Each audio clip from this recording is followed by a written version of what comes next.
Welcome to 502 Model College Girls. This is physics lesson for class 9. In this lecture, we will study unit number 6, work and energy. In this lecture number 8, we will study unit number 6, work and energy. Objectives. In this lecture, the students will be able to define efficiency of working system and calculate the efficiency of an energy conversion. Explain why system cannot have an efficiency of 100%. Define power and calculate power from the formula power is equal to work done divided by time taken. Define the unit of power watt in SI and its conversion with the horsepower. Solve the problems using mathematical relation learned in this unit. Our first topic is efficiency. How to get work done from a machine. We'll provide some form of energy to a machine. This is necessary for the machine to work. Human machine also needs energy to do a variety of work. We take food to fulfill the energy needs of our body. So every machine needs energy to do its work. It means we have some input and then the machine will convert its input into the output. Like human machine also needs energy for work. So to fulfill our energy needs, we need food. It means we need food in the form of input and then convert it into the other useful form of energy as output. We give some form of energy to machine as input to get useful work done by them as output. For example, electric motors may be used to pump water, to blow air, to wash clothes, to drill holes, etc. For that, they use electrical energy. Like if we have a fan, then it use electrical energy as input and convert into the mechanical energy as output. So how good a machine is depends on how much output we obtain it by giving certain input. Like if we have a fan, then the input is in the form of electrical energy and the output is in the form of mechanical energy. The efficiency of a system depends upon input and the output. If the electrical energy is 100% and we are giving the 100% input, if the output is also 100%, then the machine is very good. It means it has the high efficiency. But if it converts some of its energy into the dissipated form of energy which cannot be used by us, then its efficiency will be low. So the ratio of useful output to input energy is very important to judge the working of a machine. It is called efficiency of machine and it is defined as efficiency of a system is the ratio of required form of energy obtained from a system as the output to total energy given it to as input. It means efficiency depends upon the input and the output of the system. The formula for the efficiency is required form of output divided by total input energy, and the percentage efficiency is equal to required form of output divided by total input energy multiplied by 100. then we can get percentage efficiency. How can we take the higher percentage efficiency?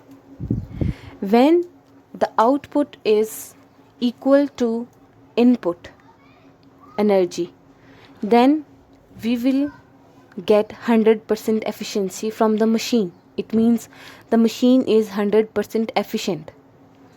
But if the output is low as compared to input, then the efficiency of a system will also be low. So it depends upon required form of output.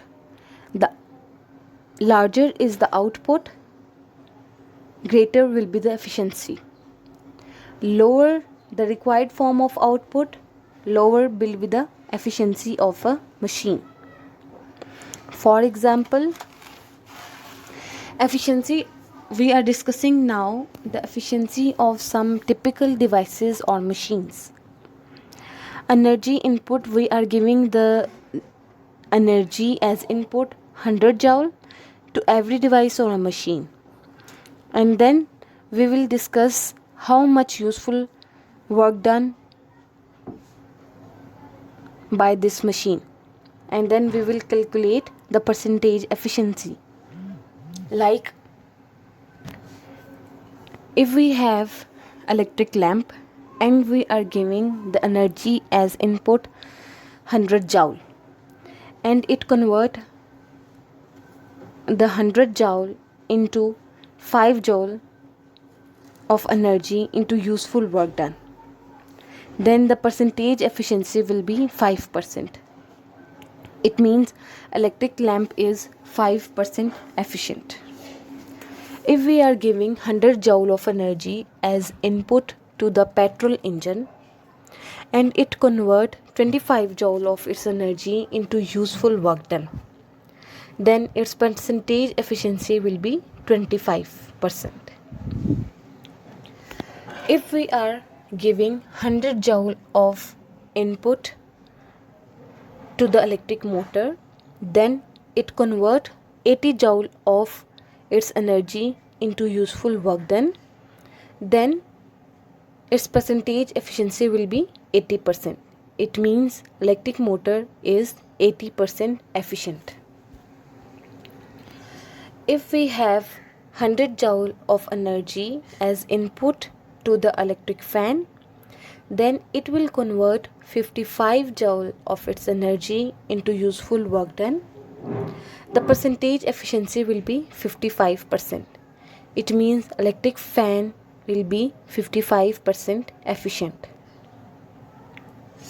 If we convert solar cell and we give energy 100 joule of energy as input, then it convert 3 joule of its energy into useful work done, then the percentage efficiency will be 3%.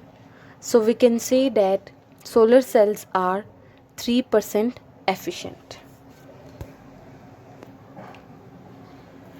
An ideal system is that which gives an output equal to the total energy used by it. In other words, its efficiency is 100%. People have tried to design working system that would be 100% efficient, but practically such a system does not exist. Every system needs energy losses due to friction that causes heat, noise, etc. There are not the useful form of energy and go waste. This means we cannot utilize all the energy given to the working system.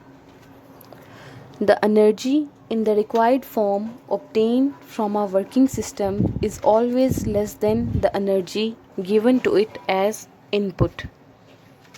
So, efficiency of a system depends upon output and the input.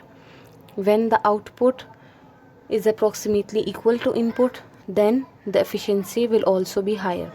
But if output is lower than input, then efficiency will also be low. Efficiency can always be 100%, can only be 100% when output is equal to input. It means it totally convert the input into the useful form of energy. No heat energy dissipated or no form of energy dissipated. Then we can say that the system is 100% efficient. Our next topic is power. Two persons have done equal work. One took 1 hour to complete it and the other completed in 5 hours. No doubt both of them have done equal work, but they differ in the rate at which work is done. The work done is equal, but the rate at which work is done is different. One has done it faster, which took 1 hour to complete, then the other, which took 5 hours to complete. So the quantity that tells us the rate of doing work is called power. Thus, how can we define power? Power is defined as the rate of doing work. Mathematically, it can be written as power is equal to work done divided by time taken. P is equal to W by T. Power depends upon the work done. It means greater is the work done in lesser time, more will be the power. Since work is a scalar quantity, what is a scalar quantity? Scalar quantity is the quantity which completely described by its magnitude. It does not require any direction. So power is also a scalar quantity, as work is a scalar quantity. SI unit of power is watt, and watt is equal to joule per second, because the unit of power is work done divided by time, and the unit of work done is joule, and the unit of time is second. So 1 watt will be joule per second. What is watt? Bigger units of power are kilowatt and megawatt. 1 kilowatt is equal to 1000 watt, and it can be written as 10 raised to power 3 watt. 1 megawatt is equal to 1000 times of 1 kilowatt. It means 10 raised to power 6 watt. 1 horsepower is equal to 746 watt. This is the last topic of our chapter, unit number 6.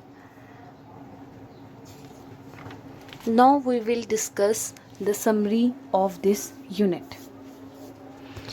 What we have studied in this unit. First is work done.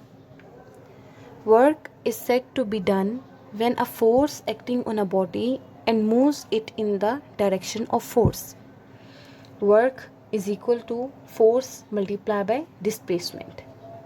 SI unit of work is joule.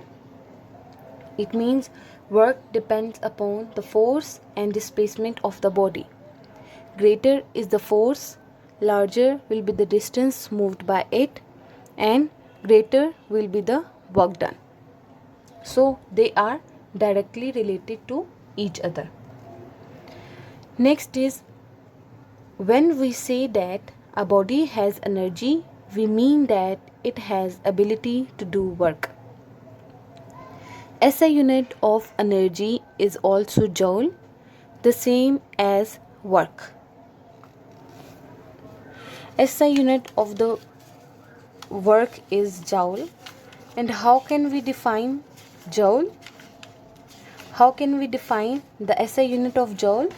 The amount of work is 1 joule when force of 1 Newton displaces a body through 1 meter in the direction of force, and 1 joule is equal to 1 Newton into 1 meter. Next is energy. Energy exists in various forms such as mechanical energy, heat energy, light energy, sound energy, electrical energy, chemical energy, and nuclear energy, etc. Energy from one form can be transformed into another. First is mechanical energy. Mechanical energy is of two types: kinetic energy and potential energy. So, what is the kinetic energy? The energy possessed by a body due to its motion is called kinetic energy. And the formula for the kinetic energy is Ke is equal to half mv square. It means kinetic energy depends upon the mass of the body and the velocity of the body. Second is potential energy. The energy possessed by a body due to its position is called potential energy. The formula for the potential energy is equal to mgh. It means the potential energy depends upon the mass of the body, gravitational acceleration, and height of the body from the surface. Next is law of conservation of energy.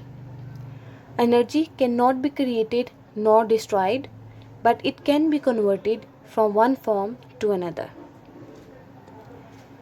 Example of energy conversion: processes in nature are the result of energy changes. Heat from the sun causes the water of ocean to evaporate to form clouds. As they cool down, they fall down as rain. Next is Einstein mass energy equation. Einstein predicted the interconversion of matter and energy by the equation E is equal to mc square, where E is the energy, m is the mass, and c is the speed of light. And we know that the speed of light is 3 multiplied by 10 raised to power 8 meter per second.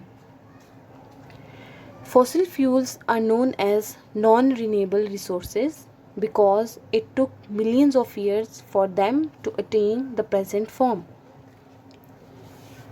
Sunlight and water power are the renewable resources of energy. They will not run out like coal, oil, and gases. Environmental problems. Environmental problems such as polluting emission consisting of noise, air pollution, and water pollution may arise by using different sources of energy such as fossil fuels and nuclear energy. The ratio of the useful work done by a device or a machine to the total energy taken by it is called its efficiency. The formula for the efficiency is equal to required form of output divided by total input energy. And if we want to find the percentage efficiency, then the formula is required form of output divided by total input energy multiplied by 100. Next is power. Power is defined as the rate of doing work. The SI unit of power is watt. The power of watt of a body is 1 watt, which is doing work at the rate of 1 joule per second. And the 1 watt is equal to joule per second. Bigger units of power are kilowatt and megawatt. I hope you all understand the lecture. If you have any question, you can ask. Thank you so much. Allah Hafiz.